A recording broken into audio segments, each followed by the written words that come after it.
Veroda yangiliklar davom etadi. Bugun sizlar bilan ushbu PEX Alpex issiqpol turbalarini sinovdan o'tkazamiz. Buning uchun biz Jomidagi hamkorimizning do'konlariga tashrif buyuramiz. Sobir aka, hozir siz qanaqa eksperiment o'tkazmoqchisiz? Xo'p, bizga yangi alyumin teplый pol shlankalari keldi. PEX Alpex markali. Shuni o'zimiz uchun sinovdan o'tkazib ko'rmoqchimiz. 1 metr shlankaga bosim berib ko'ramiz. Bu bosim 40 gradus haroratda bo'ladi. Va bosimni to'liq o'tkazish uchun uchiga kran qo'ydik. Kranni hozir suvini to'ldirib, keyin bosim berib ko'ramiz. Shtop hamma joyiga suv bir xil ta'sir bersin. Mana qo'yamiz.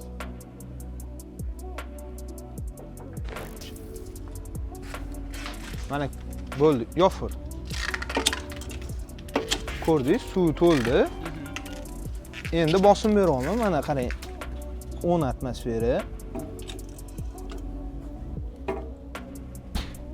20 ga chiqdi. Sekin. Oyoqni ol, uni o'shani yorilishini ko'rmoqchiman men.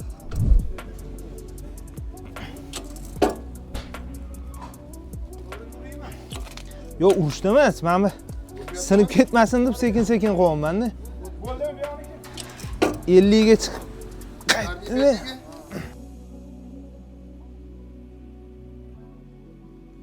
Boshqa apparat olib chiqdilar.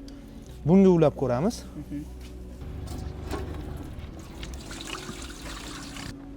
Bunda aniq fiksatori yo'liga chatadi. Tap etib qaytib ketadi. Nechaga chiqqanini bilmay qolasan.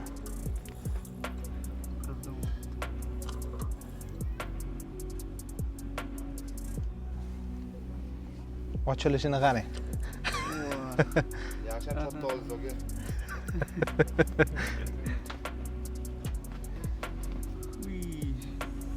Qarashga ham qo'rqdim. Bo'l, to'xtat. Mana shu 60 ta ushlab tur. 60 atmosferani shunda oling-da. 60 atmosfera berdik. Shlankamiz sal kengayish beryapti. 20 sm bukilgan joyidan. 60 dan o'tkazib beshirlar. Ehtiyot bo'l. Apparat kerak menga. Apparat qimmat apparat. 2-3 marta tekshirishadi. Qayta-qaytada. Shtop sistemada ham bosim tushib, oshib yoki harorat tushib, oshadi-ku. Xuddi o'sha narsani takrorlashadi. Buni xohlasangiz bundoq bukitildi-yu. Xohlasangiz bundoq bu shakl berib qo'ying, har xil. Bukilish joyidan ketadimi yo'qmi ko'ramiz. Mana bu yerdan bitta buksangiz, keyin yana bitta bukib, bundoq qaytarib qo'yasizmi?